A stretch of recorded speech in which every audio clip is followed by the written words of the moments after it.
Nós viemos falando da questão da responsabilidade. E a questão do risco vai acabar traduzindo na responsabilidade.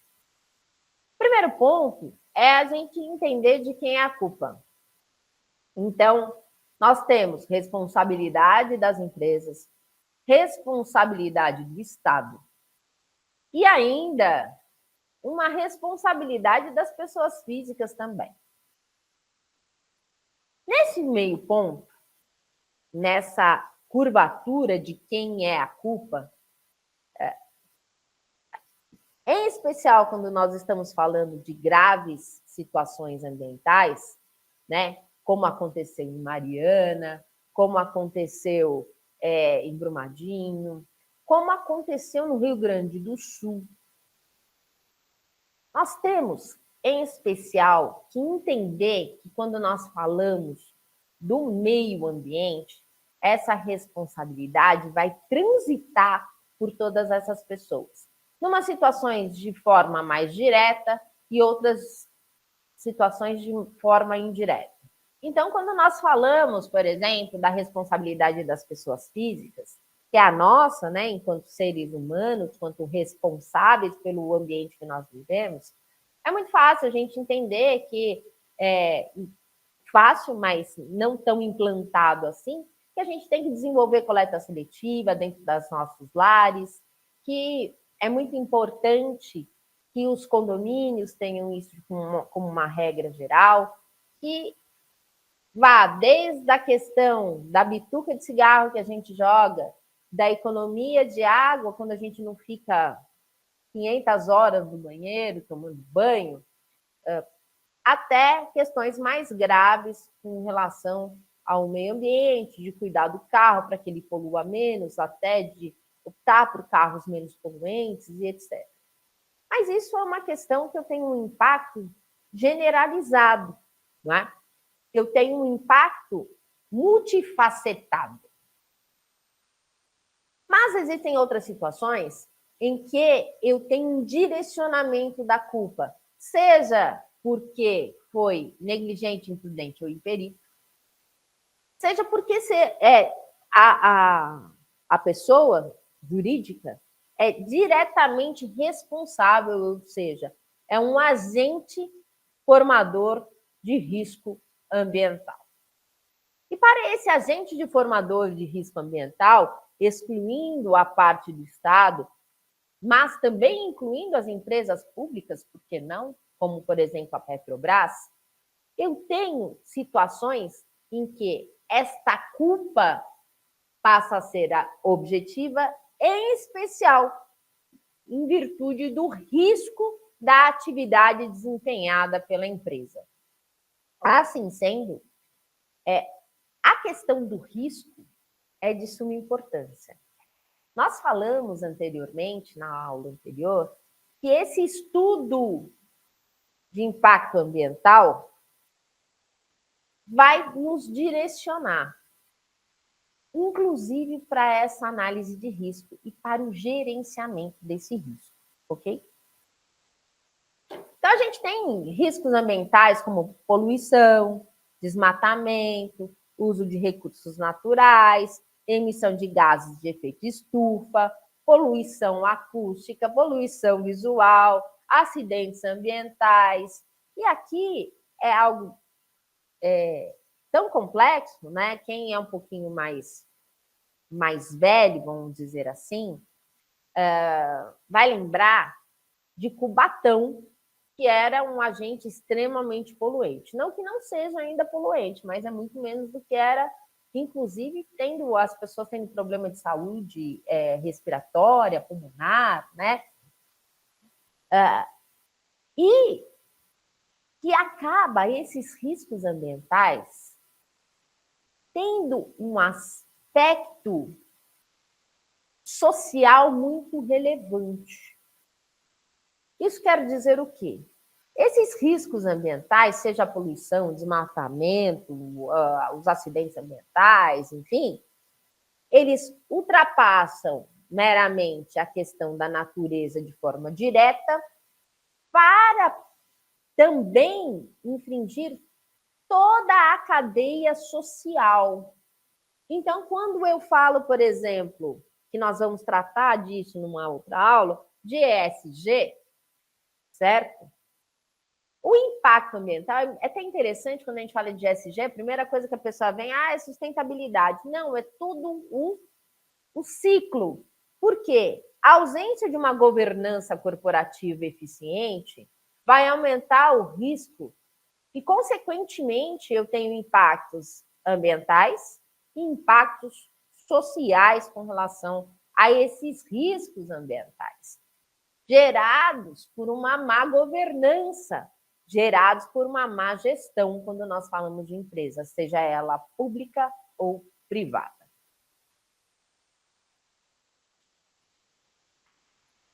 Dentro dessa gerência, dentro desse estudo da análise de risco, a gente tem alguns princípios que provavelmente vocês já viram, mas que vale a pena a gente só rever por uma questão de análise do risco, tá?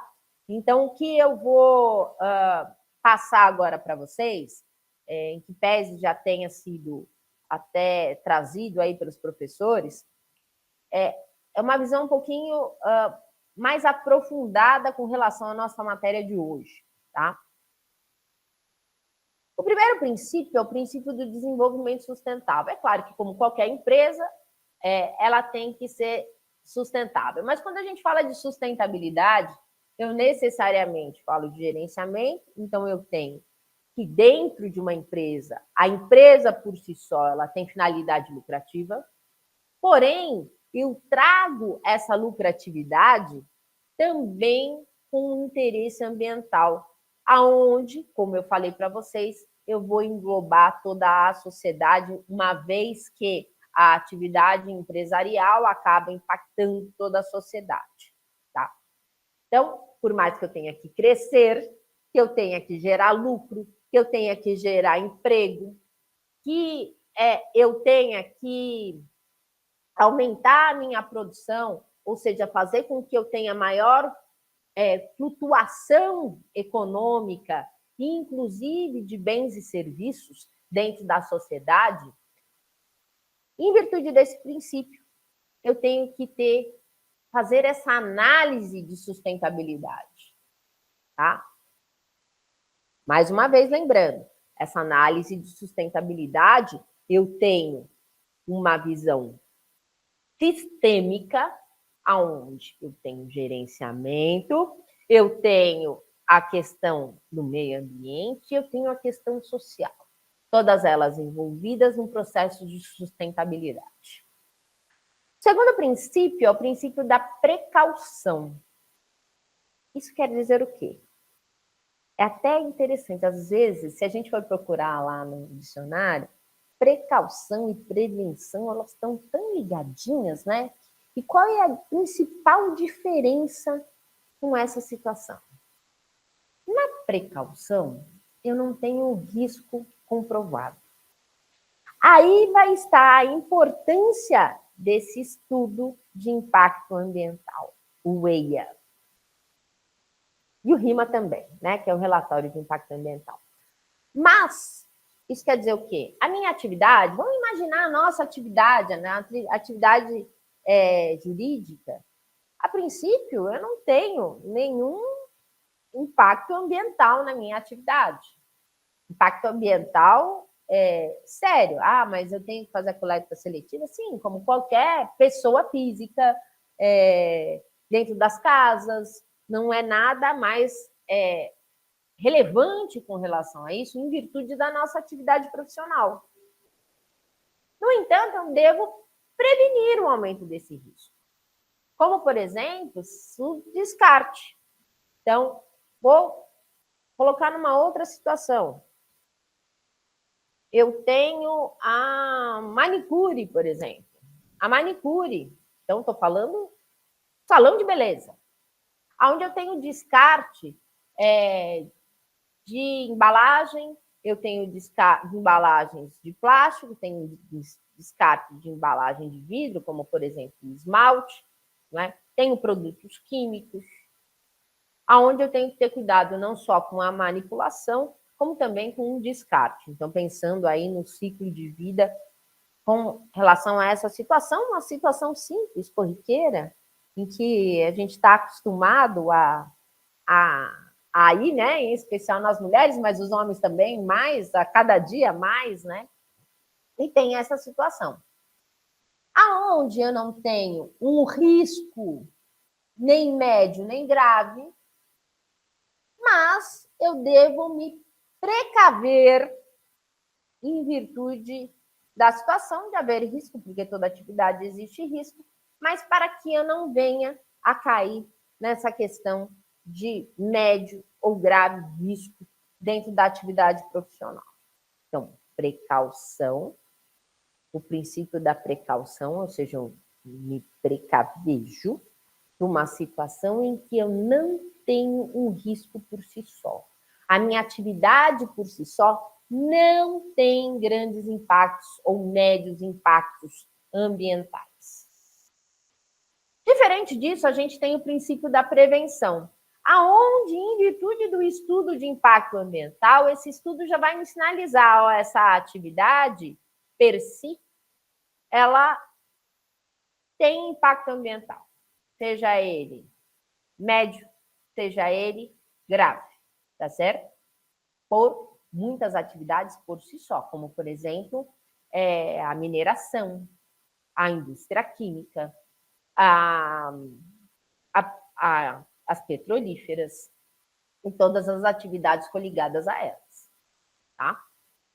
Isso quer dizer o quê? Pelo princípio da prevenção, eu tenho que ter uma gestão de risco apurada e regulamentada. Aonde a gente vai ver que existem algumas situações, nós já vimos, inclusive, na aula anterior, com relação às ISOs, com relação a NBRs, e NBR é importantíssimo, porque, na verdade, eu vou ter a questão do impacto disso, não é? E aí, aqui, quando eu falo para vocês que a gente tem que ter uma análise sistêmica, eu vou dar um exemplozinho com relação à saúde e segurança do trabalhador, aonde nós temos a NR1, por exemplo, que é geral, que é válida para todas as empresas, para todas as atividades empresariais, aonde vem ditando que existe a obrigatoriedade, em especial para determinadas áreas, do equipamento de proteção individual, EPI, que pode ser em virtude de um agente insalubre ou periculoso, lembrando lá, né, das aulas de direito do trabalho, que por si só, agentes insalubres e periculosos são considerados de impacto ambiental. Então, para a gente ter uma visão fácil, é insalubre, é periculoso, eu tenho um risco ambiental salutar, aonde eu deixo de ter meramente uma precaução e passo a ter a prevenção. Tudo bem por aqui, gente? Vocês estão entendendo o que eu estou falando? Ok? Vão falando aqui comigo, que hoje estou sentada, estou no trono, estou me sentindo importante aqui, né?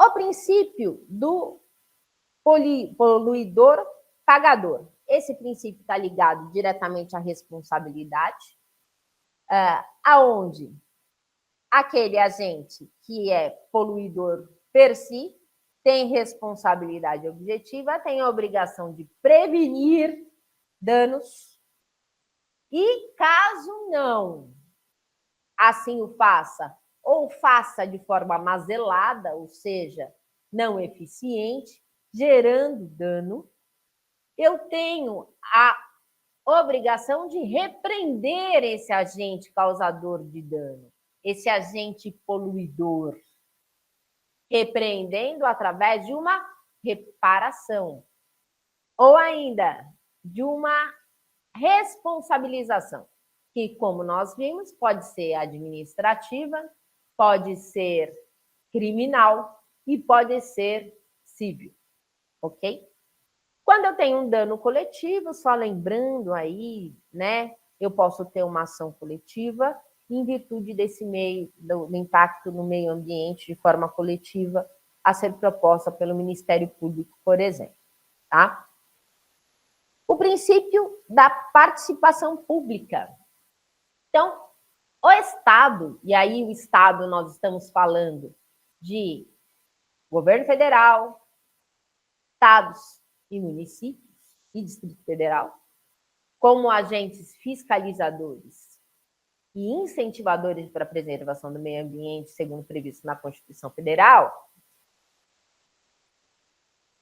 ele também pode ser corresponsável, seja por ser negligente, por não fiscalizar, por ser uma situação decorrente da própria atividade do Estado ou da empresa estatal,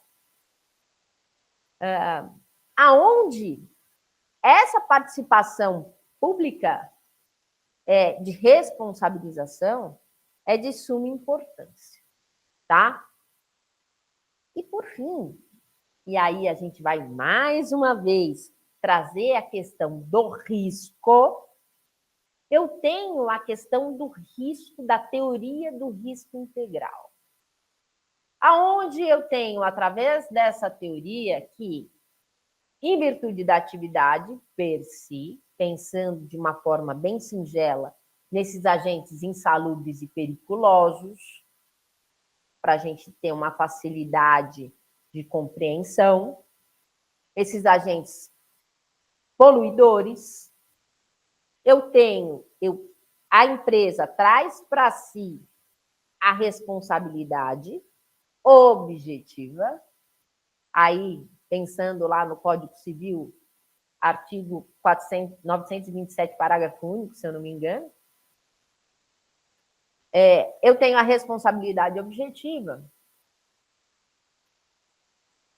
e de reparação integral em virtude do risco, tá? Isso não quer dizer que eu estou eximindo de cumprir o nexo de causalidade e a prova do dano, tá? Mas a questão do risco, mais uma vez, vem à tona e bem intrínseco ao que a gente entende por meio ambiente e responsabilização das empresas. Consequentemente, a questão do risco, como eu falei para vocês, ela engloba a questão do gerenciamento empresarial, de gestão empresarial, de governança empresarial, de modo que essa ausência de gerenciamento de risco pode impactar a minha atividade, seja de cunho financeiro, seja até para que tenha uma punição em que encerre as atividades.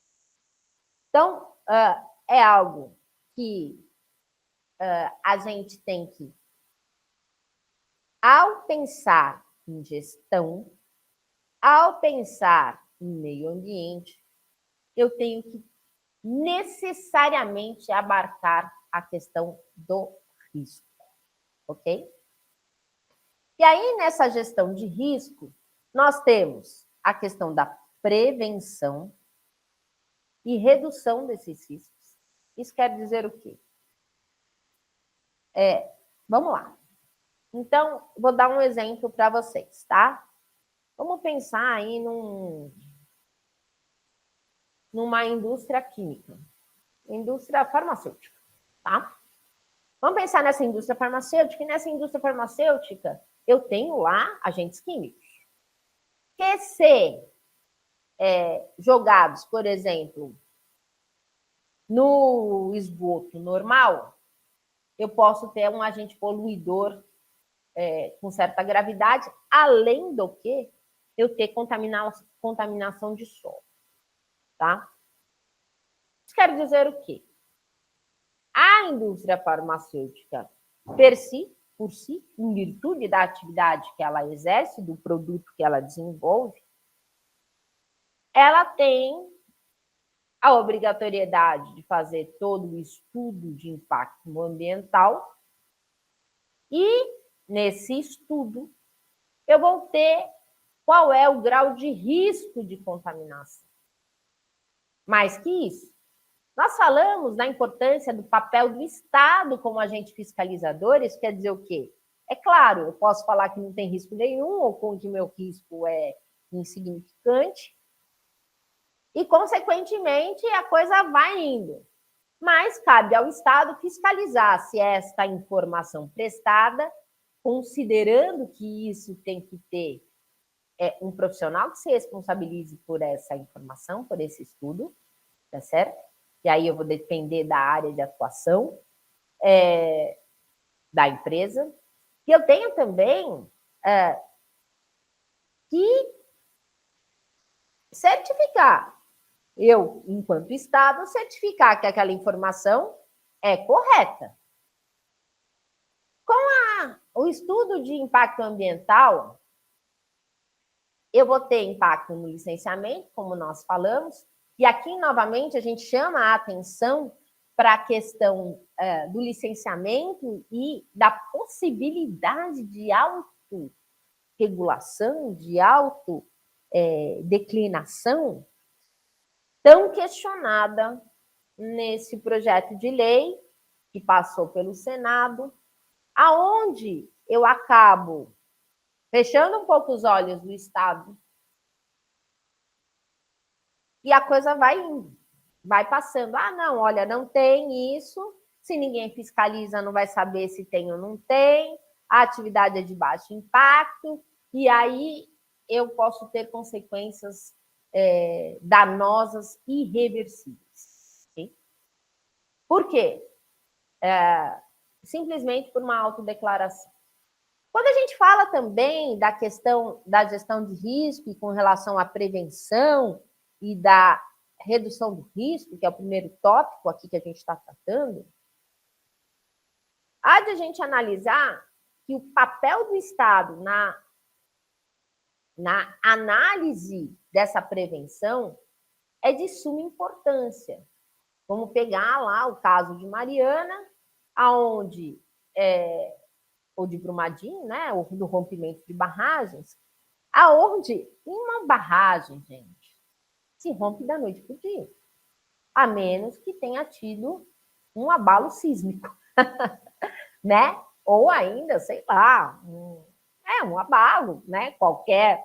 Então, é inadmissível imaginar que teve fiscalização. E se essa fiscalização houve, consequentemente, ou inevitavelmente, ela foi ineficiente.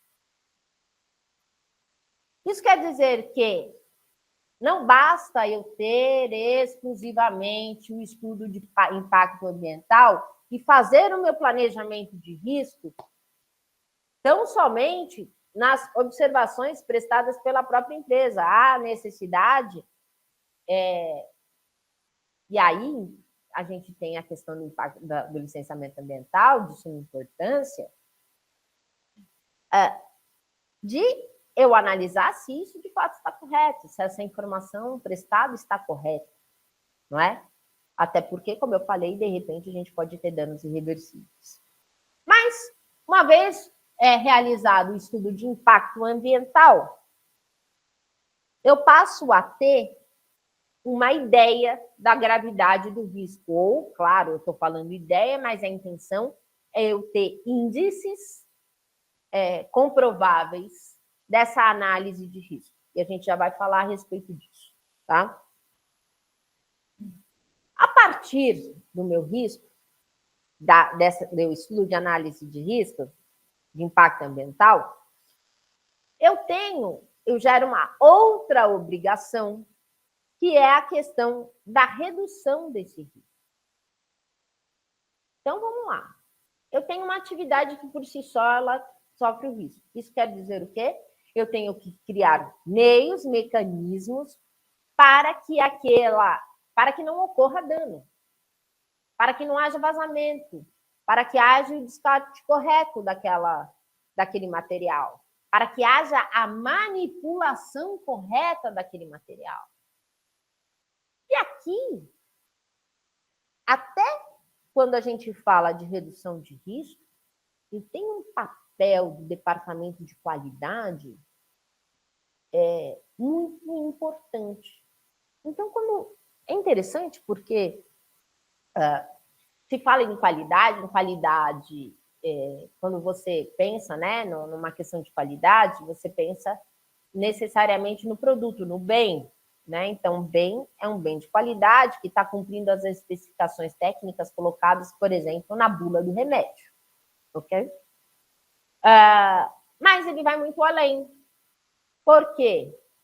Porque quando a gente está falando de qualidade, a gente está falando de ciclo de vida daquele produto.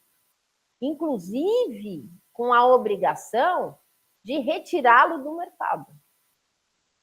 Isso está dentro do meu gerenciamento de risco. Isso tem um impacto, inclusive, financeiro no estudo da empresa, tá certo? E aí, até interessante, porque nós vamos ver aí essa situação, que a questão do impacto de risco ela é muito importante para algumas situações também, quando a gente fala de comercialização da empresa. Então, a questão do valuation, né? Qual é o valor que essa empresa tem em virtude do impacto ambiental e da gestão dos riscos do impacto ambiental. Então, não há como, então, determinados, é importante a gente colocar isso na nossa cabeça. Não é porque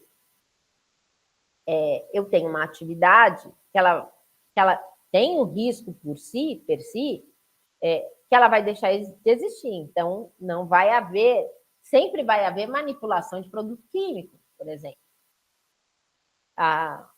Dificilmente a gente vai deixar de extrair petróleo. Talvez quando a ideia dos Jacksons estiver totalmente implantada. Já está lá, né, gente?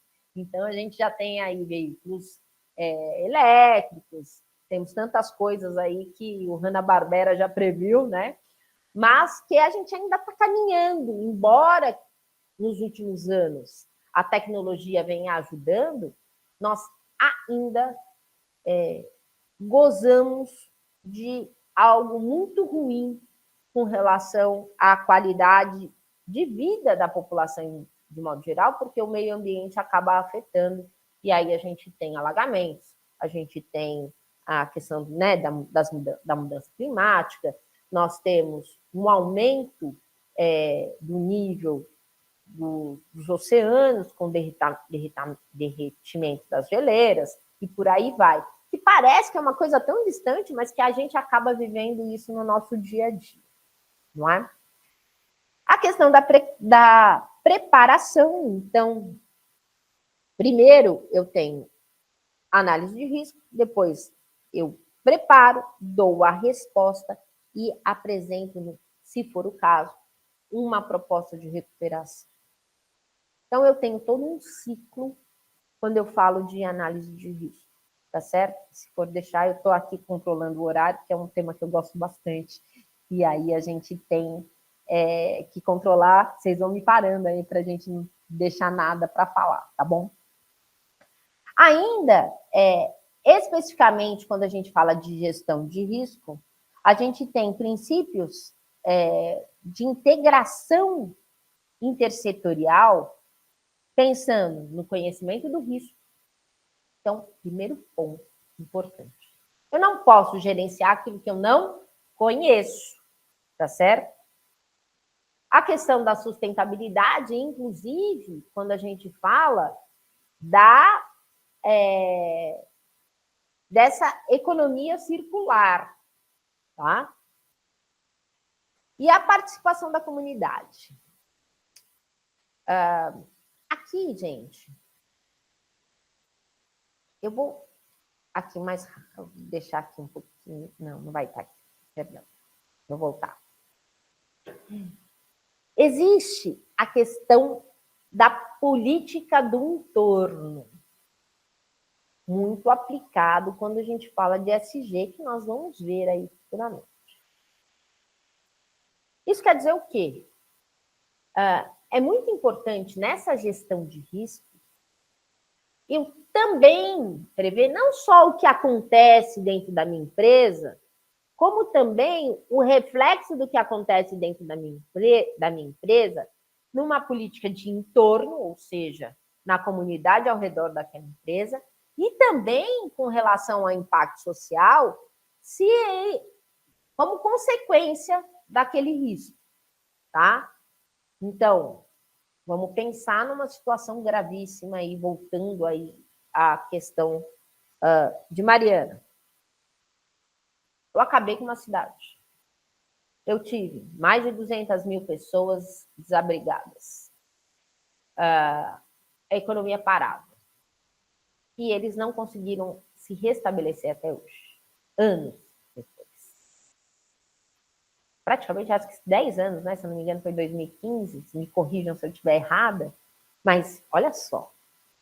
Então, quando a gente fala da comunidade, da gestão de risco dessa comunidade, você imagina o prejuízo para toda essa comunidade, se é que pode ser ressarcível, até porque a gente está falando de mortes também, né? E uma análise de risco bem feita poderia ter evitado tal situação. Ou, se não evitado, minimizado tal situação, coisa que não ocorreu, levando, inclusive, para discussões internacionais de tão grave que a situação foi. Quais são as vantagens de eu ter essa análise de risco, tá? Então, ter essa parte de gestão de risco. Primeiro, o fortalecimento da imagem da empresa. Então, quando a gente está falando de empresa, a empresa visa lucro, consequentemente, a questão do marketing empresarial é de suma importância. Nos tempos de internet, onde as pessoas compram aquilo que acreditam, né? Muitas das vezes sem sequer pesquisar, ou ainda pesquisando, né? Pesquisando, sei lá, no Reclame Aqui, no consumidor.gov, ou nesses sites análogos, eu tenho que a imagem da marca, ela acaba traduzindo num fluxo de riqueza, certo? A partir do momento que eu tenho um aumento de confiança dos consumidores, consequentemente, o meu valuation é maior e eu também aumento o interesse dos investidores nessa empresa, tá? Na minha cabeça, de suma importância, quando a gente pensa em governança corporativa, em gestão propriamente dita, os próximos itens também são salutares. A questão da redução de custo. Se eu tenho uma eficiência nos processos, eu tenho uma redução de risco, eu tenho uma redução de desperdício e eu tenho um aumento considerável no lucro. Se eu reduzo o custo, consequentemente, eu aumento o lucro. Tá certo? E isso se dá, muitas das vezes, por questões de análise de recorrências. Então, a análise de recorrência na gestão de risco é também salutar. A terceira vantagem com relação à implantação de um gerenciamento de risco é o aumento da inovação e da criatividade. Eu até colocaria aqui uma questão de pertencimento, como nós já falamos na aula anterior, em especial considerando que a gente vive numa era de escassez de mão de obra, ou ainda de uma volatilidade da mão de obra, né? Ela é volátil. Uma vez que eu tenho um aumento na inovação, consequentemente, eu coloco no mercado novos produtos e trago novas soluções sustentáveis. Eu tenho uma melhora do clima organizacional. Assim sendo, eu tenho a satisfação dos colaboradores e com maior engajamento. Ou seja, as pessoas se sentem melhor, isso comprovadamente é estatístico, não é meramente achismo, nem política, nem propaganda de ambientalista, em que empresas as empresas que investem na questão da sustentabilidade estão entre as melhores empresas para se trabalhar. Dessas revistas, dessas pesquisas realizadas por terceiros, tá? Acesso a novos mercados. Isso quer dizer o quê? Uma vez que eu coloco novos produtos, consequentemente, eu abarco um outro mercado, um novo mercado, ou ainda pessoas que não compravam da minha empresa e passam a comprar. Contribuição para o desenvolvimento sustentável. Isso quer dizer o quê? Que eu vou ter uma diminuição de risco, eu tenho um impacto muito positivo com relação à sociedade e ao meio ambiente. Eu deixo de poluir ou poluo menos e ainda tenho políticas reparadoras eficientes, tá? Nosso país, as empresas ainda no nosso país ainda estão engatinhando com relação a essa situação. Mas o que é importante? Se eu tenho que a minha contratação é por uma multinacional, em especial europeia, ela vai exigir que isso seja implantado. Passa a ser não só uma exigência local, para ser também uma exigência internacional, em virtude de que o escoamento da minha produção ou vai parar na Europa ou se destina à construção de projetos europeus, tá? Empresas europeias, enfim, para fornecer para empresas europeias e todos esses ciclos, tá? Os Estados Unidos também, mas a Europa, acredito eu, que hoje seja venham as maiores exigências nesse sentido, tá certo?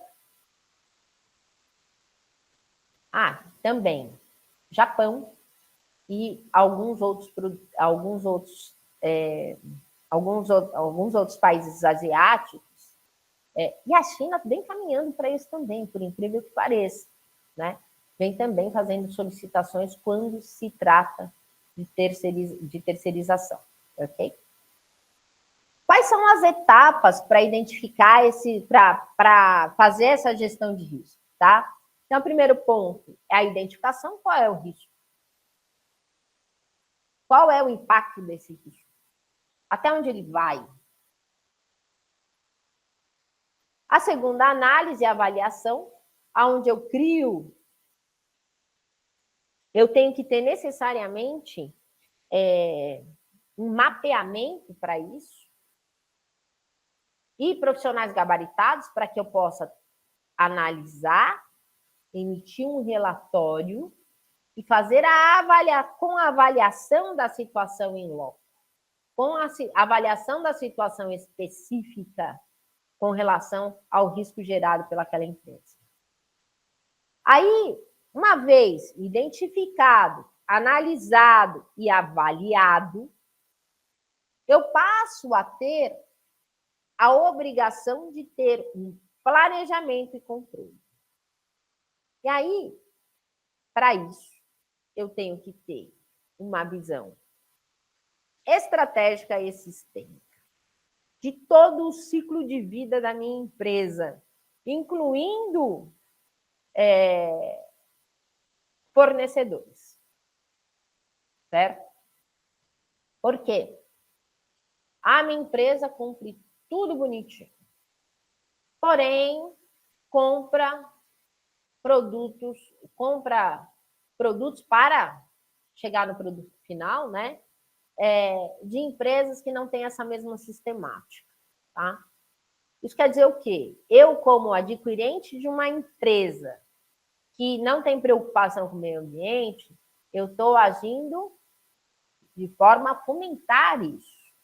Consequentemente, vamos pensar assim, de uma forma fácil, tá? Que me veio agora na cabeça. Vamos imaginar que, ao invés de ser um agente poluidor, é um contratador de mão de obra escrava. Quer dizer o quê? Eu estou dando dinheiro para um algoz.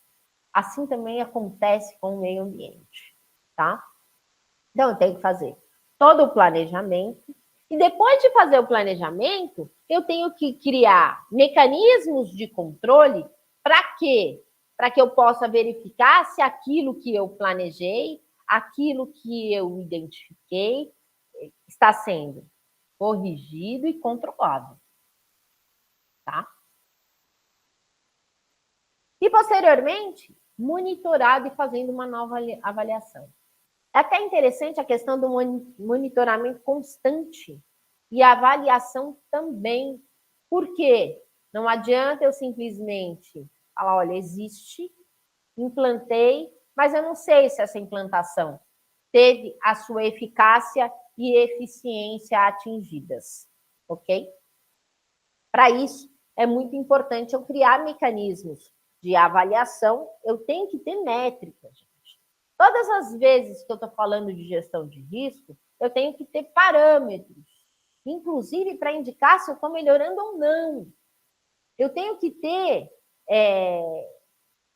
um questionamento, um checklist, para que eu tenha a comparação do antes e do depois.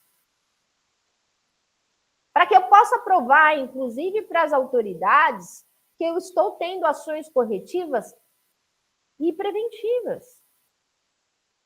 Para isso, a equipe de gerenciamento de risco é relevante e tem que necessariamente acompanhar da identificação até a avaliação constante, não meramente a avaliação final. Porque a avaliação final só vai ser quando a empresa parar as suas atividades, ok? Aqui é importante a gente ressaltar legislações que vão trazendo impacto para esse gerenciamento de risco e meios, né? Então, vocês já devem ter visto a parte de financiamento para a recuperação ambiental, mas isso eu tenho a questão da restauração ecológica, que vai tornar obrigatório esse gerenciamento de risco. Meu código florestal, que vai tornar obrigatório esse gerenciamento de risco. A Lei 4.771, que vai tornar obrigatório esse gerenciamento de risco. A MP e as leis seguintes, que tornam obrigatório o meu gerenciamento de risco. Isso quer dizer o quê? Eu tenho a obrigação legal de fazer o gerenciamento de risco, em especial nas atividades que têm, por si só, impacto ambiental. Tá certo? O gerenciamento de risco não é uma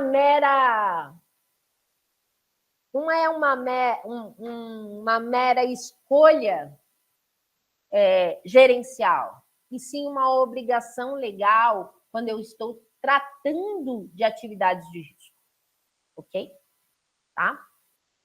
E com isso, é claro que eu também tenho incentivos, como, por exemplo, financiamento com o BNDES, o próprio Banco do Brasil. Então, eu tenho projetos onde eu tenho a possibilidade de ter o incremento de valores com um valor menor, de taxa de juros, enfim, visando essa reparação.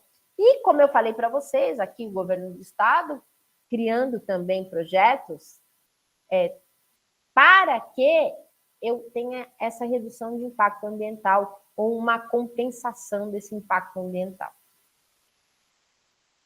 Não é à toa que nós vemos reflorestamento. Não é à toa que a gente vê que é possível ter a recuperação ambiental. Está aí nosso fotógrafo emblemático que faleceu nessa última semana, provando que é possível fazer diferente. Em especial quando eu tenho recursos para isso, ou ainda a obrigação legal para isso. Eu tenho risco da minha atividade, que pode ser necessária para a sociedade, porém, exige que tenha mecanismos de compensação ambiental. Ok? E aí eu tenho toda essa parte até legislativa, amparando isso, e também agentes financiadores com projetos do governo federal, projetos do governo estadual, com menor índice, mas também projetos do governo municipal, para que isso seja implantado. Tá bom?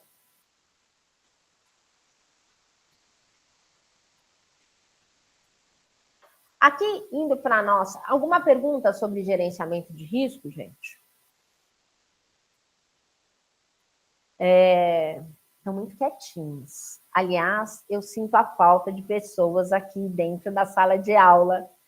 No mês passado, estava aqui lecionando, e é muito importante a gente ter essa interação. Pelo menos acho que todo professor curte ter essa interação, até para a gente saber se de fato há compreensão, se há dúvidas, enfim, a gente está aqui para isso, tá? Quando eu falo de compliance, a primeira situação, a primeira palavrinha que eu quero que vocês anotem e deixem registrada no cérebro, que compliance é conformidade. Eu falei há pouco para vocês que é muito importante a gente ter critérios de análise, inclusive para eu saber a evolução disso, né? Saber quais foram as correções. Então, se eu não tenho o marco inicial, o marco final não vai servir para comparar a evolução disso, né? Em especial, quando eu estou falando de gerenciamento de risco. Quando eu falo, então, eu tenho uma questão de comparação, que é algo interno, e eu tenho a questão da conformidade.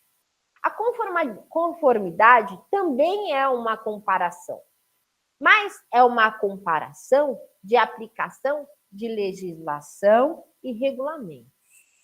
Então, quando eu falo de compliance, eu tenho o cumprimento de normas, e aí normas de forma geral, então leis, decretos, portarias e por aí vai, né?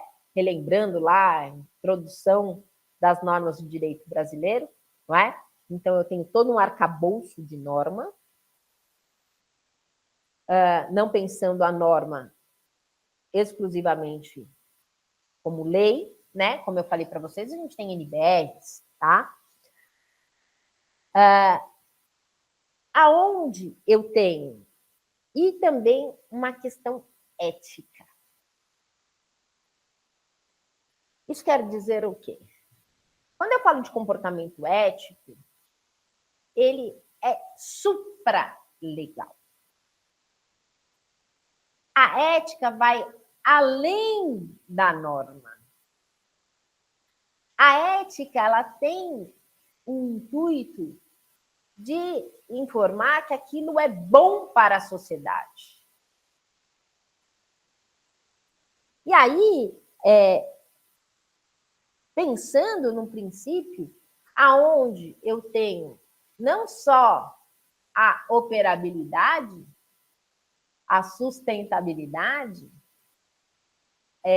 a sociabilidade, como uma forma de ver a empresa e a análise dessa empresa. Então, a gente tem que, quando nós tratamos de compliance, de modo geral, eu tenho conformidade e ética. É compliance financeiro, então eu tenho que ter análise das normas financeiras e a ética. É compliance ambiental, eu tenho que ter a conformidade com as normas destinadas ao meio ambiente e a ética. Isso quer dizer o quê? Eu tenho uma análise de que se a empresa está cumprindo todo esse arcabouço normativo e também está agindo de forma ética, visando a não danificação ao meio ambiente. E, mais uma vez, a gente vem com uma palavrinha também tão importante quanto, que é o monitoramento desses impactos. Olha só, gente, isso quer dizer que, quando eu falo de compliance, eu também estou falando de gerenciamento de risco. Eu também estou falando de um processo contínuo de avaliação das instituições em virtude das variáveis biológicas, físicas, químicas, em todo um sistema de atuação, ou seja, uma análise sistemática de atuação daquela corporação. Tá certo? Seja com o intuito de identificar, seja com o intuito de mitigar, seja ainda com o intuito de reparar.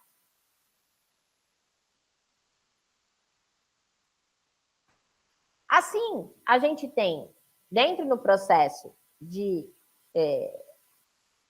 compliance ambiental, e como objetivo eu tenho que prevenir e minimizar os riscos ambientais. Como é que eu vou fazer isso? Pergunta, sala. Como é que eu vou fazer isso? Através do gerenciamento de risco, ok?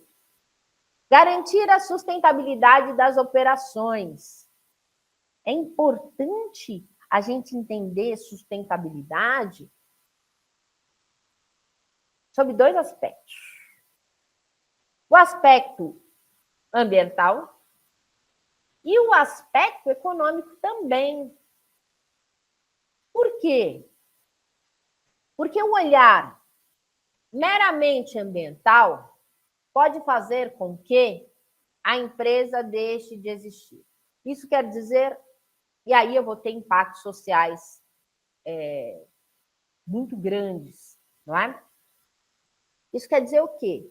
Essas duas vertentes com relação à sustentabilidade ambiental e econômico-financeira devem andar juntas. Para quê? Para que ela de fato seja sustentável, para que ela de fato ocorra, para que ela de fato permaneça. Porque senão ela tende a morrer, certo?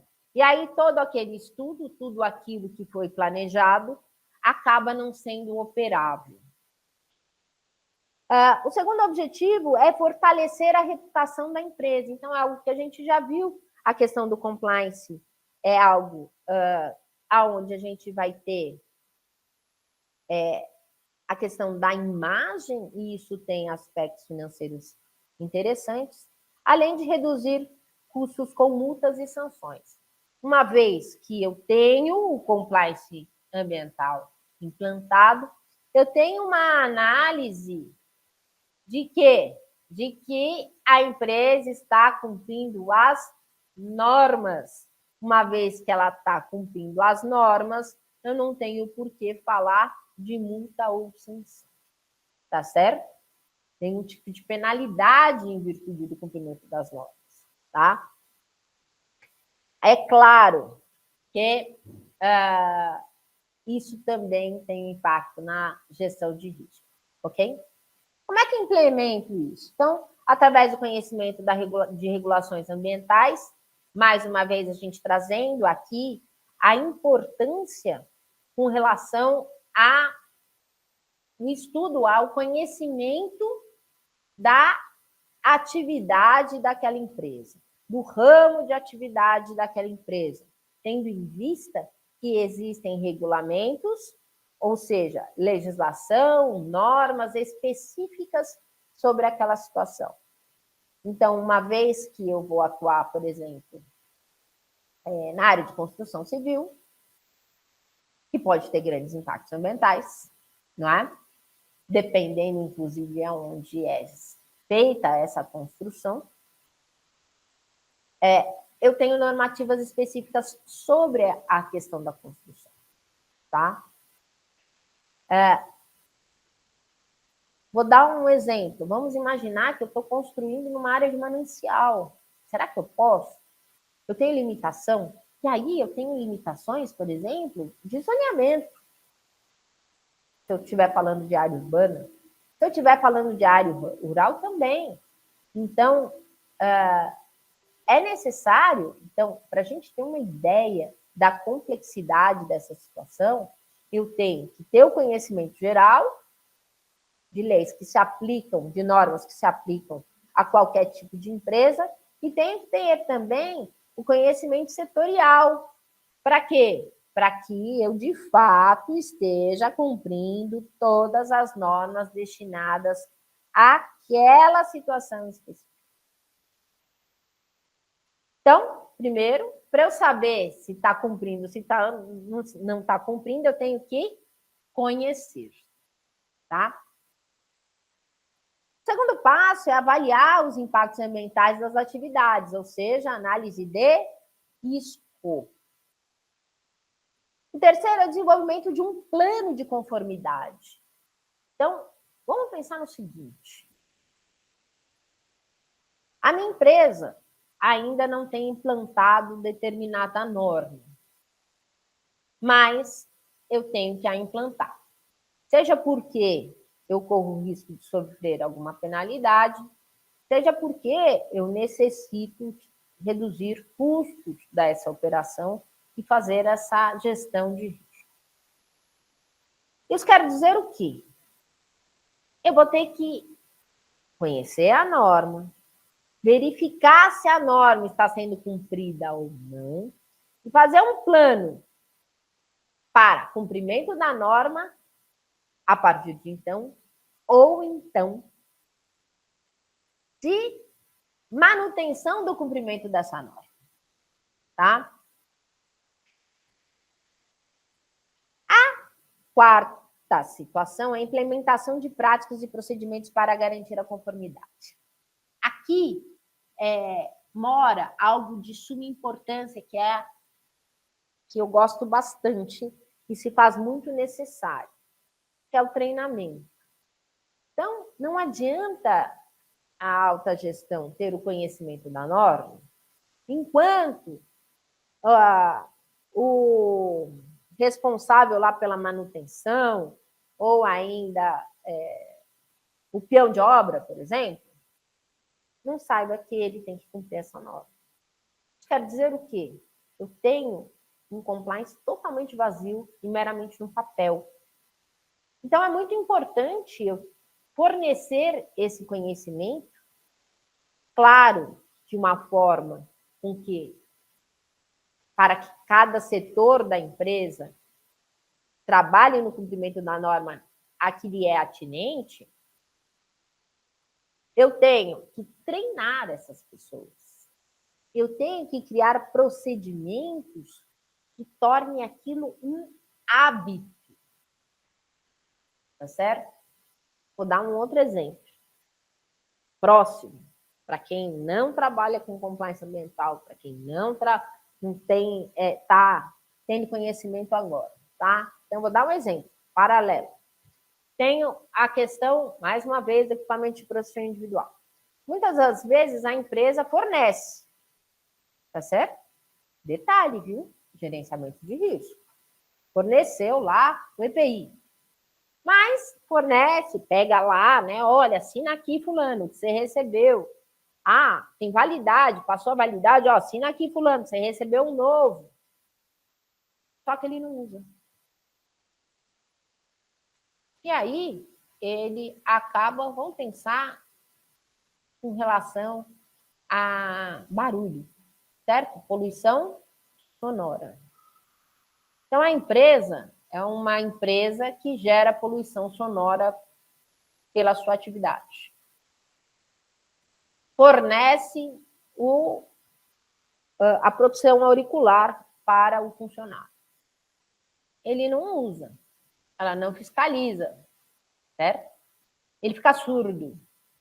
Olha só, eu tenho um impacto social aprazível por ausência de um compliance ambiental, tá? Então, eu tenho que instalar procedimentos também quer dizer dar conhecimento desses procedimentos para quem vai operar a atividade, para quem está lá no chão de fábrica, para quem está lá no dia a dia, que está sofrendo, inclusive, com a poluição sonora. Isso quer dizer o quê? A implantação de práticas e procedimentos está intrinsecamente ligada à capacitação dessas pessoas, à gestão de conhecimento dessas pessoas. Thaís, o que acontece é o seguinte. Eu presto serviço para uma empresa de médio porte, mas mesmo sendo uma empresa de médio porte, ela tem riscos ambientais, certo? Vou dar um exemplo. Pode ser uma empresa de pequeno porte. Uma serralheria, que faz um barulho danado. Tá certo? O que acontece? A serralheria pode ter poluição sonora? Pode não ter. Ela pode ter interna, porque eu tenho todo um isolamento acústico, certo? Se a empresa é pequena, é bem difícil, porque isolamento acústico custa. Mas eu tenho um problema interno, que é destinado aos trabalhadores, tá certo? Eu gero poluição ambiental. Então, interna e externamente. Uma serralheria, tá? Então, é algo que a gente pensa em grandes corporações, mas essas situações não estão apenas nas grandes corporações. E eu tenho que treinar esse pessoal que ele tem que... Filhinho, olha, você... E obrigação legal, tá, gente? Você tem que usar o protetor auricular, porque, infelizmente, a nossa atividade per si gera poluição sonora e vai ter impacto em você. Não basta apenas fornecer. Eu tenho que mostrar como é que usa. Eu tenho que engajar essa pessoa a utilizar, tá certo? Por uma questão de própria saúde física dele, como também do impacto social que isso pode gerar, inclusive com afastamentos. Então, hoje, muito se fala no impacto que essas situações geram para o INSS, por exemplo, com afastamentos recorrentes, né? Tá?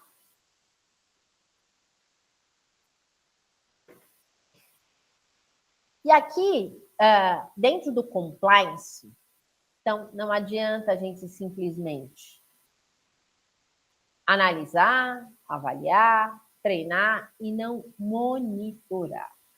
Essa palavra vem sendo algo recorrente, né, nas nossas aulas, porque o monitoramento é que vai fazer com que, de fato, eu possa comprovar que eu tenho um compliance implantado.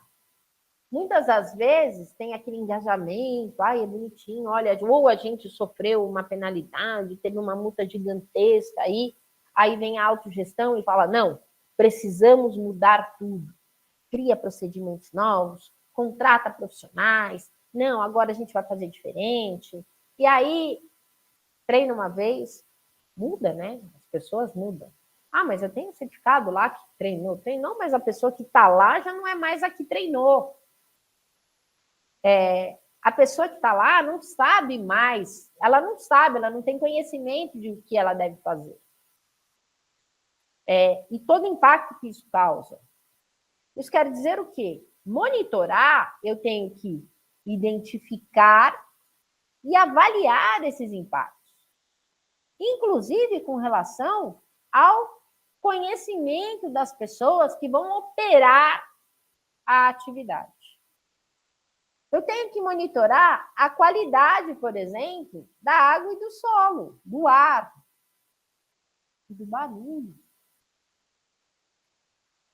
Eu tenho que identificar possíveis riscos ambientais, mais uma vez a questão de gerenciamento de risco, extremamente entrelaçado com compliance. Não tem como a gente falar de compliance sem ter gerenciamento de risco. A gente tem uma pergunta aqui da Elida, né? Fala, onde entra o papel da Secretaria do Meio Ambiente de uma cidade turística como Brotas? Não só como Brotas, tá? Então, interessante. A Constituição Federal vem trazendo que esse papel fiscalizador é nas 3 esferas: federal, estadual e municipal. Então, eu tenho que a secretária, não é secretaria, eu tenho a obrigação da municipalidade de fiscalizar, tá? Inclusive, de ter conhecimento se dentro daquela minha empresa eu tenho, dentro daquela minha cidade, eu tenho empresas com riscos ambientais consideráveis. Ou ainda, que não tenham riscos ambientais consideráveis, mas passam a ter. A gente tem o problema da gripe aviária. Também bem pujante aí nos últimos meses, né? E tem impacto ambiental. Aonde teve que se matar um monte de frango para não proliferar a doença. Qual é a responsabilidade da secretaria aí? Eu tenho uma questão, inclusive, de saúde pública. Então, eu tenho a questão do meio ambiente para a gente analisar que o papel é da municipalidade, do Estado e do governo federal. Fiscalização. Fiscalização e, consequentemente, autuação. Tá certo? Uma vez negligenciado, a gente cai para a responsabilidade do Estado. Eu estou ciente, não faço nada para que isso aconteça. O que acontece, eu acabo sendo conivente, tá? Eu não sei qual é a situação propriamente dita, mas as secretarias são braços do governo municipal. Se são braços do governo municipal, consequentemente, tem obrigação de atuação, tá? Sob pena de ser conivente, ok? Em especial em situações em que ela é notificada e não toma a devida atitude, ok? Respondido, Lida. E aí a gente tem identificar possíveis riscos, a gente falando lá da questão de gestão de riscos, e tomar medidas preventivas e corretivas. Monitorar, quando eu falo de compliance, eu estou não simplesmente vendo que está cumprindo a norma, e se não estiver cumprindo a norma, se não estiver cumprindo a norma, eu tenho que ter ações para que cumpra a norma. Ou ainda, se eu tiver uma questão de risco de ausência de cumprimento, eu tenho que tomar medidas ou implantar medidas dentro de um ciclo de vida dentro de compliance dentro da empresa que vá prevenir a ausência de cumprimento de norma, como, por exemplo, o treinamento, como, por exemplo, a capacitação. De quem? De todos os stakeholders. E aí, ó, gente, quando a gente fala, já falo a respeito, tá? Das cachoeiras. E até uso, né? Quando a gente fala lá de brotas, né? Da comercialização com relação a isso, né? Quando eu falo de prevenção, eu tenho que identificar o risco para poder prevenir. Se eu não tenho identificação de risco, consequentemente, eu não tenho prevenção, não é? Se eu fecho os olhos para a situação, eu não sei qual é a medida a ser adotada. Se eu não quero ver que eu estou doente, eu não faço. Então, é assim, se eu não aceito que eu estou doente, consequentemente, eu não vou tomar remédio, certo? Mesmo, até porque eu não vou nem no médico, nem sei que eu tenho que tomar remédio. Eu fecho os olhos e falo, não estou doente. Ah, mas morreu, tadinho, morreu. Morreu por quê? Porque não tomou as medidas cabíveis. Ah, mas eu posso ficar doente. Eu tenho vacina para isso. Eu deixei de tomar vacina, eu trago para mim a responsabilidade. Quando a gente está falando de prevenção, é a vacina para a empresa, tá? Guardadas as questões políticas aí que eu não quero entrar, mas estou falando de uma coisa de prevenção, tá? Pensando aí numa cidade que ela é turística, na verdade, ela é turística exatamente pelo meio ambiente, né, Elida? Então, é assim, a atração turística da cidade são as cachoeiras. Então, todo mundo que já ouviu falar de Brotas sabe que as cachoeiras é algo que chama o turista, né? E boa parte da economia de Brotas vem do turismo. Ela é conhecida por isso, tem benefícios fiscais por conta disso, tem incentivos federais por conta disso. E assim sendo, ela tem um papel fiscalizador também de grande importância.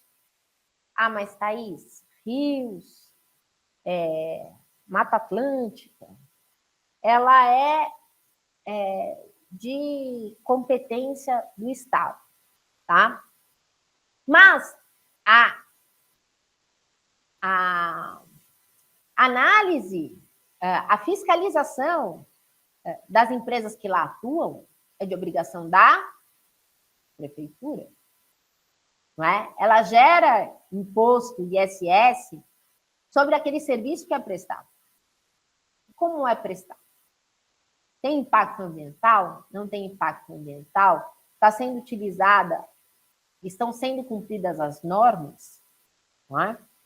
E é muito importante, quando a gente fala disso, mais uma vez, o nosso legislador é extremamente criativo, né? Eu falo que nosso legislador é tão criativo que haja norma, né? Nós, profissionais do direito, quem não gosta de estudar não vai fazer direito, né? Meu filho está querendo fazer direito, eu falo, olha bem, porque você vai estudar para o resto da sua vida de forma constante. Por quê? A gente, a cada momento, tem uma situação diferente. Então, só nesse nosso curso, a gente já viu que está em curso mudanças legislativas significativas, que provavelmente a gente vai precisar de um novo encontro para tratar somente delas. Então, o profissional que atua na área tem a obrigação de analisar não só a legislação federal, como a estadual e a municipal também. Não é? E aí, viu, Élida, até pensando na questão da movimentação turística, eu tenho um problema de descarte muito sério. E uma obrigação, o lixo é de responsabilidade da prefeitura, da municipalidade. Assim sendo, ela tem a obrigação de trazer o conhecimento e criar meios para o descarte correto desse lixo, não é? Então, eu tenho, inclusive, fiscalizar essas empresas se elas estão agindo em conformidade com a norma, tá? Eu não conheço a legislação municipal de Brotas, mas provavelmente deve ter algo nesse sentido, em especial com relação ao descarte de lixo, tá? É muito importante analisar a questão da municipalidade e das normas municipais nessa situação, ok? Como é que eu posso fazer esse monitoramento? Então, quando eu estou falando de meio ambiente, eu tenho vários tipos de monitoramento destinado ao compliance ambiental. Eu tenho monitoramento da biodiversidade, tenho um monitoramento da qualidade de água, tenho monitoramento da qualidade de ar, tenho monitoramento do solo, tá? E todos os impactos que isso causa, ok? Uma indústria apenas pode ter impacto nas 4 situações. Isso quer dizer o quê? Eu tenho que ter essa análise de risco para saber o que é que eu devo monitorar, não é? Qual é o risco de dano ambiental que eu tenho para que, olha, A minha atividade tem impacto na biodiversidade. Eu tenho lá que, por exemplo, que cortar árvore. Tem que cortar árvore, complexo, mas uma empresa de papel e celulose, por exemplo, né? Eu tenho descarte de líquido e não pode ir para o esgoto. Tenho a questão lençol freático. Eu tenho a questão da poluição, como, por exemplo, a fumaça, né? A questão dos agentes poluidores. E a questão do solo, né? A contaminação do solo pela atividade exercida. Muitas das vezes, não sei se vocês já viram, em especial aqui na cidade de São Paulo, ou até fora, né? Eu tenho a contaminação do solo e a empresa acaba. A empresa acaba, mas o solo continua contaminado. Isso quer dizer o quê? Para eu desenvolver qualquer outra atividade lá, eu tenho que ter, em especial, né, que acontece bastante em São Paulo, a construção de edifícios, sejam residenciais ou comerciais, eu tenho que ter toda a descontaminação do solo para que eu possa ter essa outra atividade relacionada. Isso quer dizer o quê? Eu tenho que ter todo esse monitoramento, que pode passar de uma empresa para outra? Sim, pode passar de uma empresa para outra, desde que, por exemplo, com a venda desse ativo, como é o caso de um imóvel, tá?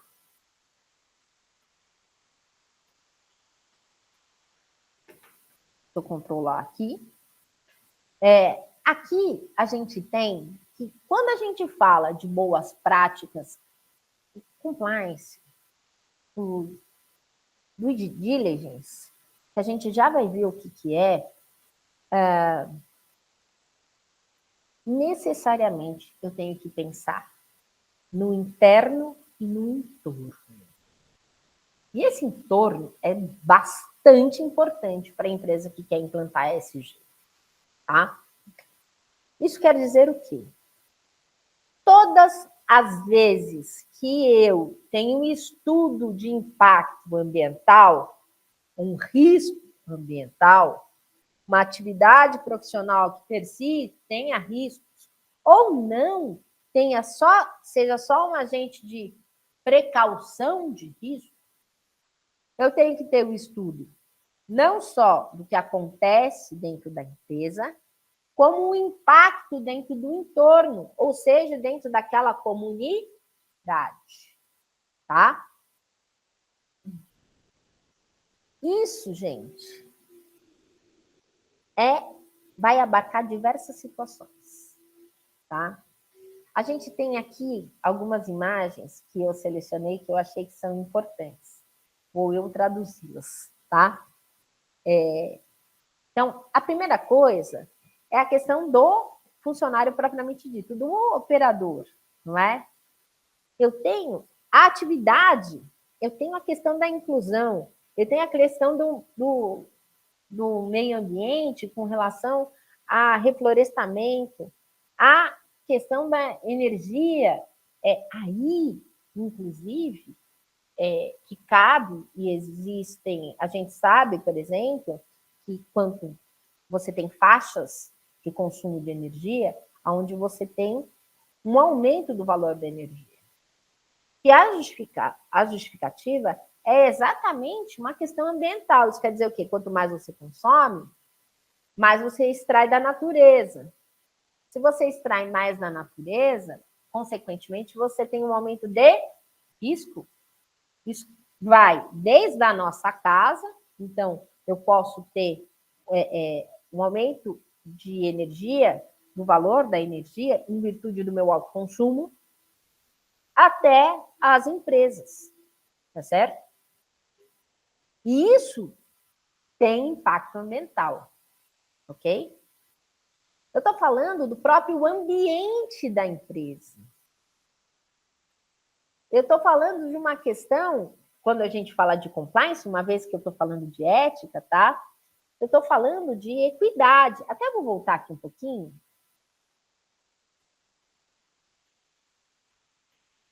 Opa, voltei demais. Perdão.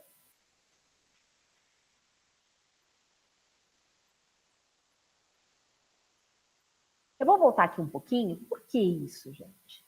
Porque eu falei para vocês que o compliance ele tem duas características relevantes: conformidade e ética. É impossível eu falar de ética sem falar de pessoas. E quando eu estou falando de impacto ambiental, eu também estou falando de pessoas. Como agentes, inclusive de implantação do compliance, de manutenção do compliance, ou ainda agentes passivos em virtude desse compliance. E aí eu tenho que toda a questão de diversidade, de igualdade, de equidade, deve ser analisado dentro dos meus critérios de compliance. É impossível eu falar de compliance sem falar de ética. Se eu estou falando de ética, necessariamente eu estou falando de pessoas, seja de forma ativa, seja de forma passiva. E tudo aquilo que envolvem essas pessoas na atividade empresarial, ok? Então, a gente tem que, e eu particularmente, eu me declaro aí uma pessoa apaixonada por pessoas, porque eu acho que o ser humano é extremamente complexo, e não sei vocês, tá, gente? Mas eu me encanto por tudo aquilo que eu não sei. Como a gente não sabe bastante coisa, em especial com relação ao ser humano, às vezes até a nós mesmos, isso me encanta bastante. E aí eu tenho uma questão comportamental, um foco. Ah, mas Thaís, você está falando sobre meio ambiente, sobre sustentabilidade. Poxa, é impossível eu implantar isso sem ter as pessoas. E se eu preciso dessas pessoas para que haja um comportamento ético, eu tenho que pensar nessas pessoas, seja como agentes ativos ou como agentes passivos da norma, da conformidade da norma. E pensar nas pessoas, seja com relação ao consumo do meu produto, as pessoas que trabalham dentro da minha empresa, as pessoas que prestam serviço para a minha empresa, ou ainda o entorno, ou seja, a comunidade, que faz parte num sistema de compliance, de análise ética, de conformidade, de aplicação da norma, ok? Então, a gente tem, gente, vou passar aqui rapidinho, vamos voltando para as nossas... A gente tem tudo interligado, tá? Olha como é bem legal, né? E uma coisa puxa a outra, embora pareça que a gente está falando a mesma coisa, a gente não está falando a mesma coisa, mas a interligação é tão grande que muitas das coisas que a gente estuda para uma coisa acaba se aplicando em outra. A gente tem aqui 4 situações, tá? Tratadas na aula de hoje. Eu tenho gerenciamento de risco, eu tenho compliance, eu tenho boas práticas empresariais e eu tenho o due diligence. Quero dizer o quê? Nas 4 situações, eu tenho semelhanças. Então, antes de a gente entrar no due diligence, nas boas práticas empresariais, eu tenho a questão da identificação, da avaliação, anotem aí, tá? E para as 4 situações: identificação, avaliação, planejamento e operação e monitoramento, tá? Isso serve para as 4 situações. Nas 4 situações, eu necessariamente tenho que ter esses 4 pontos para que, de fato, elas tenham o êxito esperado. E aí, quando a gente fala de boas práticas, né, ela também tem muito a ver com a questão da ética. Tem muito a ver com a cultura da empresa, não é? E aí a gente falou dessas situações, então falou da questão da equidade, até eu coloquei um homem e uma mulher, até é algo que a gente discute bastante, mas a gente também tem que analisar a questão das pessoas com deficiências, das pessoas da diversidade de gênero, e mais ainda, da discriminação com relação a elas. Isso tem um impacto na minha boa prática empresarial, tem impacto na minha situação ética, a saúde mental dessas pessoas. Olha só, gente, não sei se vocês sabem que em 2024, o maior índice de afastamento no INSS foi em virtude da saúde mental. Isso quer dizer que não é possível eu pensar em compliance empresarial, mesmo que seja ambiental, pensar em boas práticas empresariais se eu não estiver preocupado com a saúde mental do meu trabalhador. Se eu não estiver preocupado com uma política do entorno.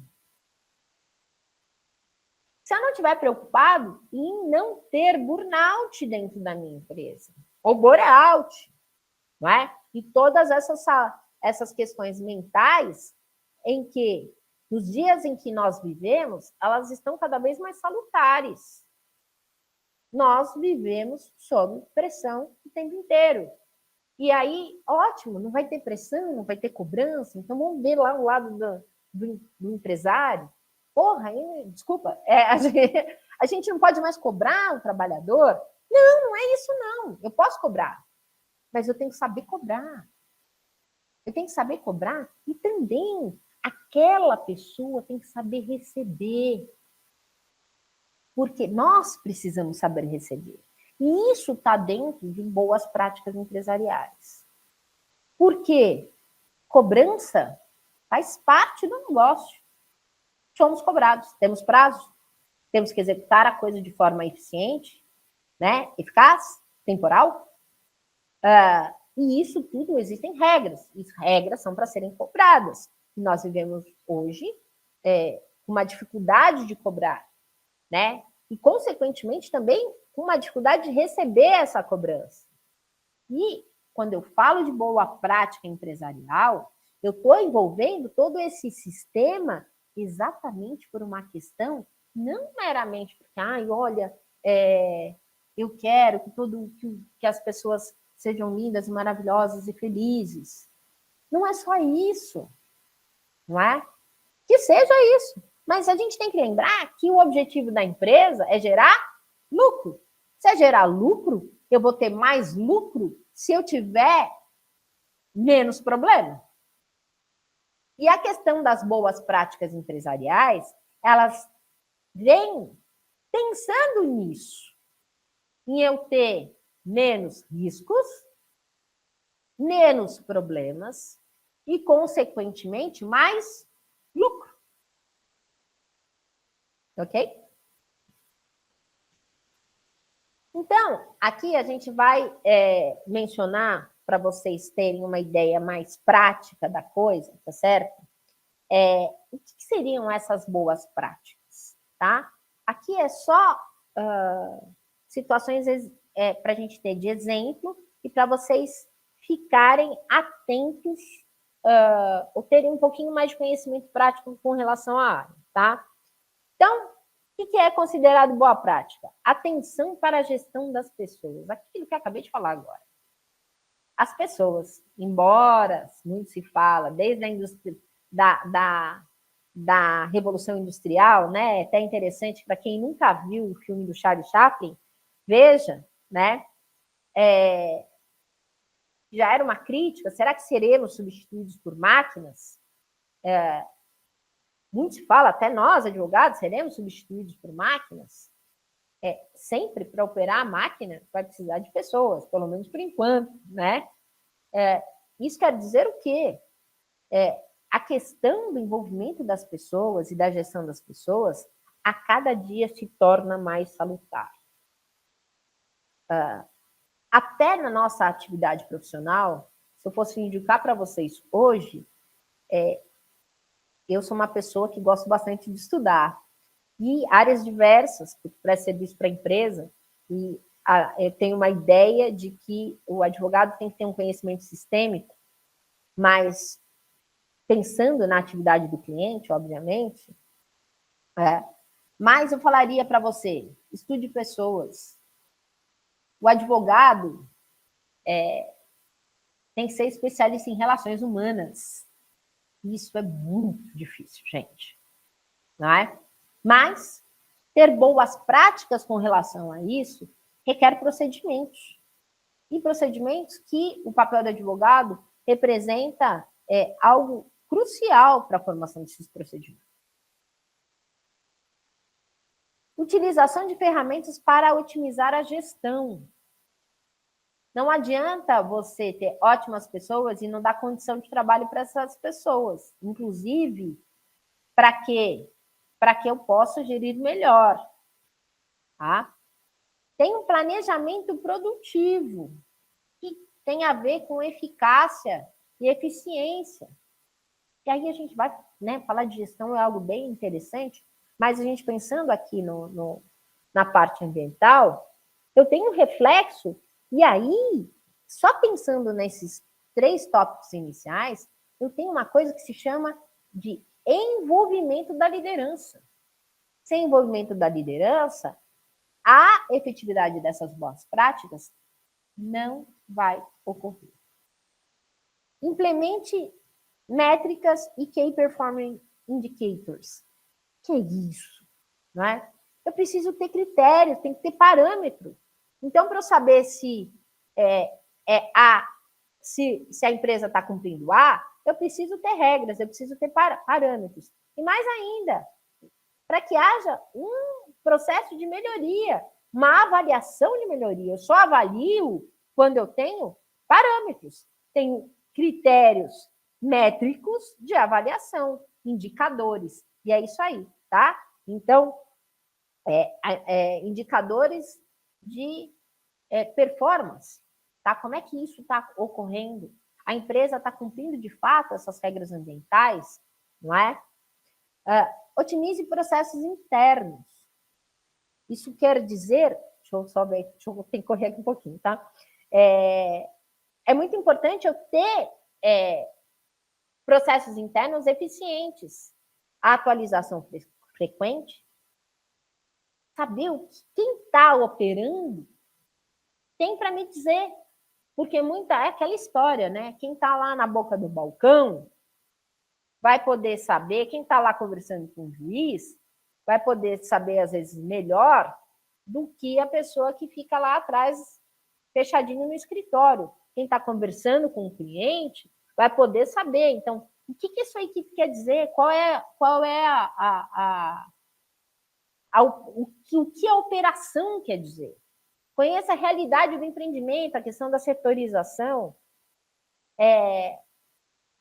a questão do mercado.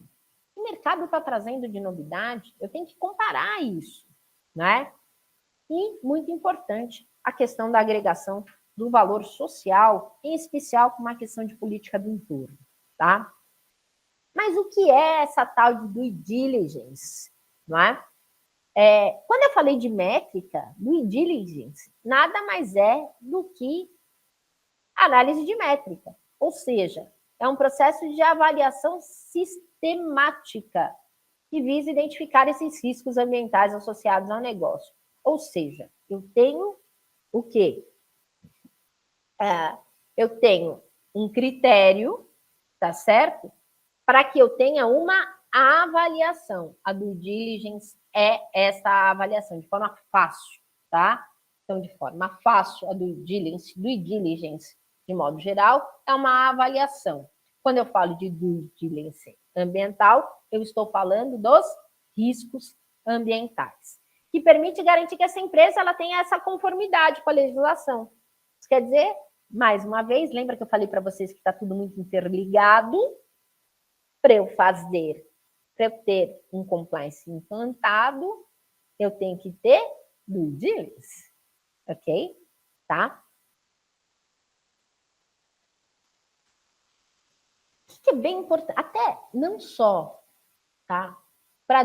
Com relação a due diligence, mas também com relação à parte de compliance, à parte de gerenciamento de risco ambiental, se aplica muito. Então, essas análises, olha, é para eu diminuir custo, para eu otimizar procedimentos, é para eu melhorar a minha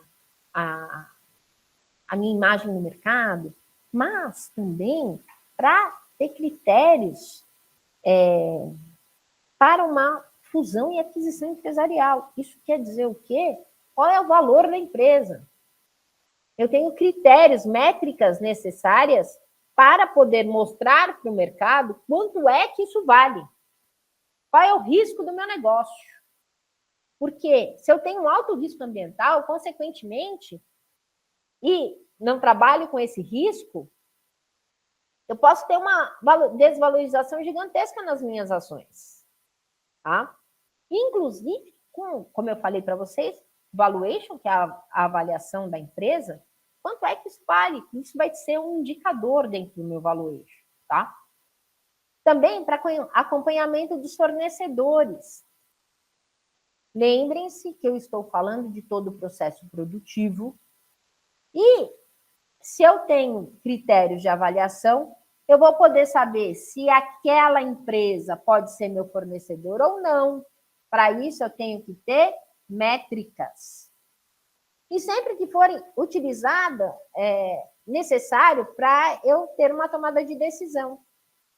Inclusive, às vezes até para acabar com aquele departamento dentro da minha empresa. Ou para aumentar aquele departamento dentro da minha empresa. São situações muito ligadas à parte de gestão. Aonde eu tenho identificação necessária e criteriosa, tanto é que vai fazer parte do meu valuation. É a cara da minha empresa, quanto a minha empresa vale. Se eu quiser vender, se eu quiser fazer uma fusão com outra empresa, quanto é que isso vale? Qual é o percentual que eu vou ter numa ou outra empresa? E eu estou falando desde um pequeno comércio até empresas multinacionais. É claro, né, falar de fusão em um pequeno comércio, mas pode acontecer também, não é?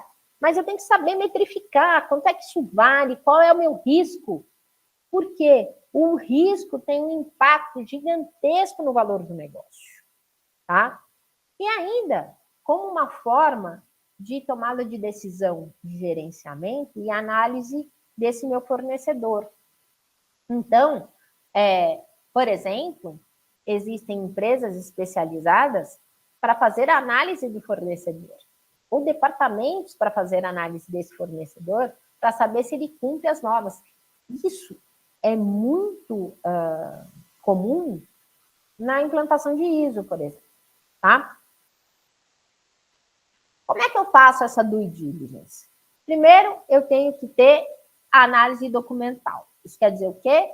Eu tenho que fazer todo o levantamento dos documentos pertinentes à análise de risco, a cumprimento da norma, tá?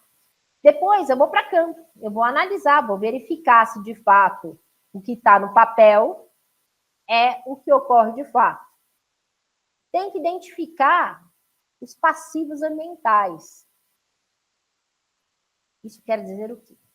Então, vamos lá. Eu vou ter que verificar qual é o custo disso. Passivo é despesa. E qual é a despesa que eu vou ter? Quanto isso vai me custar? Eu tenho que identificar. Lembrando lá do valuation, tá? Eu tenho que fazer a análise de risco. Então, eu tenho um risco iminente, eu tenho um risco imediato, qual é o grau desse risco? E, por fim, apresentar um relatório final. Então, a due diligence é uma auditoria, tá? Para ficar bem claro, mais fácil de a gente entender, é uma auditoria, tá? Então, se eu tenho uma due diligence relacionada à parte ambiental, eu estou falando de uma auditoria ambiental, pensando em critérios para que eu possa melhorar e retificar os erros. Em especial, reduzir riscos e passivos, ok? E aí, algumas informações práticas para que a gente possa, para que vocês possam saber como é que a gente vai operar, né? Não sei se vocês já operam ou não, mas para ter uma ideia de por onde a gente deve começar. Eu sempre procuro trazer isso, porque às vezes é muito bonitinho a gente falar, mas por onde a gente começa? Thaís, olha, eu vou fazer isso para a empresa, fui contratado para isso, mas por onde eu começo? Não é? A primeira coisa que você vai consultar é as licenças ambientais. Olha só. Eu vou consultar as licenças ambientais que a empresa tem ou deveria ter. Para isso, eu preciso conhecer o setor, tá certo? A atividade da minha empresa, da empresa que vou prestar serviço.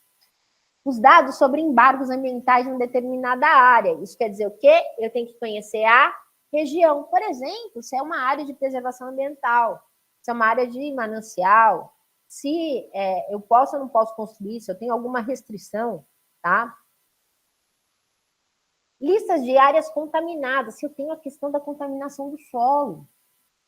Eu acabei de dar um exemplo para vocês com relação à construção civil. Então, eu vou construir onde tinha uma indústria química, eu tenho que tomar cuidado. Eu vou construir onde tinha um posto de gasolina, eu tenho contaminação do solo, eu tenho que tomar cuidado.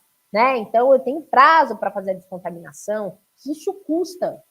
Então, até para eu fazer a análise dessa aquisição de bem patrimonial, eu tenho estudo de impacto ambiental importante, porque se eu tiver que deixar lá o meu imóvel parado durante 5 anos, isso vai me custar. Será que vale a pena? Tá? Então, a gente pensa sempre só no negócio, mas pode ser numa questão de aquisição patrimonial, tá? Como, por exemplo, essa que eu estou citando para vocês. As certidões negativas de débitos perante os órgãos ambientais. É muito importante fazer uma visitinha lá na CETESB, né? Que tem processos morosos, como a maior parte das coisas administrativas aqui no nosso país, né? Consulta de processos judiciais em matéria ambiental, ou seja, será que isso já existe? Aliás, processos judiciais e processos administrativos, isso é a certidão. Então, tem alguma coisa já em trâmite? Isso vai ter impacto na minha due diligence, tá? É necessário para a minha due diligence, melhor dizendo, né? Inscrições em listas restritivas. Poxa, a empresa tem restrição de operação. Por quê? Certidões de conformidade perante órgãos reguladores nas diversas esferas do poder público. Lembrando que agentes fiscalizadores é o governo federal, o governo estadual, o governo distrital, né? E o governo municipal. Informações relevantes para análise de risco socioambiental, como relacionamento com outras partes comprometidas, notícias, entre outros. Isso quer dizer o quê? Qual é a imagem também que eu estou passando para o público? Eu já tenho um histórico de desastre ambiental ou de violação de legislação ambiental. Olha, hoje está tudo bonitinho, mas não teve. Se não teve, eu tenho já um risco implantado dentro da minha empresa e isso custa. Tá? Então, aqui, o que você deve fazer, né? Então, essas são informações preliminares para a gente fazer essa análise aqui primeiro, ó, de documento. Por onde eu devo começar? Por esses documentos que a gente vem apresentando aqui, tá? Então, é por aí que você deve começar. Mas, mais uma vez, importante, né? Para a gente estar finalizando aqui, mais uma vez importante, conheça o setor. Aquilo que, muitas das vezes, aquilo que é para a área alimentar, não é para a área química, não é para a área petrolífera, e vice-versa. Existem áreas mais reguladas, dependendo do risco ambiental da atividade per si, e áreas menos reguladas. Mas é muito importante que você tenha o conhecimento setorizado, gente. Eu repeti, eu falei isso na aula passada. Estou falando isso para vocês novamente, porque senão você pode deixar a empresa à mercê de uma atuação por desconhecimento. Nosso legislador é criativo e deve-se cumprir a legislação federal, estadual e municipal, além de outras normas, como nós já falamos aqui, tá? Então, por onde eu vou começar, Thaís? Não é? Hoje em dia a gente tem uma grande vantagem de ter o tal do Google, né? E até da inteligência artificial. Utilize esses mecanismos para começar, não é? Élida ou Elida? Acho que é Élida, né? Falou especificamente da cidade de Brotas, né? Élida. A gente tem... Oi, perdão? Pode falar. Élida. Élida. Então, a Élida falou da cidade de Brotas, que tem normativa específica, que tem peculiaridades específicas. Ela falou da questão das instâncias turísticas, não é? E que tem verba específica para isso também. Então, isso quer dizer o quê? Poxa, a gente pode estar falando de uma empresa de rafting. Não necessariamente de uma multinacional, né? Que deve aplicar as normas ambientais tal qual uma empresa multinacional. Então, é algo que parece que é algo muito distante do nosso dia a dia e não é. Nós falamos aqui da empresa de beleza, falamos também da questão da estética, enfim. Isso quer dizer o quê? São pequenos empreendimentos que também têm impacto ambiental, que também devem cumprir a legislação ambiental e que muitas das vezes estão à mercê dessa situação e acabam por receber notificação, porque a gente sabe, né, que advogado é bem procurado quando está o problema instalado, né? Para se precaver do problema é difícil, né? A gente ainda não tem tão instalado essa cultura, exceto nas grandes corporações. Mas chegou lá a multa da prefeitura por descarte incorreto, aí vai procurar a gente. E aí a gente vai precisar saber o que traz a legislação municipal, por exemplo, sobre o descarte de lixo e a separação desses resíduos. Que é o quê? Ambiental.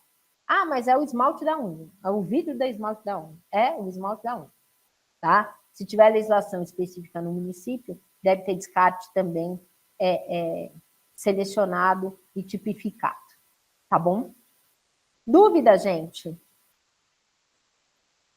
Dúvidas?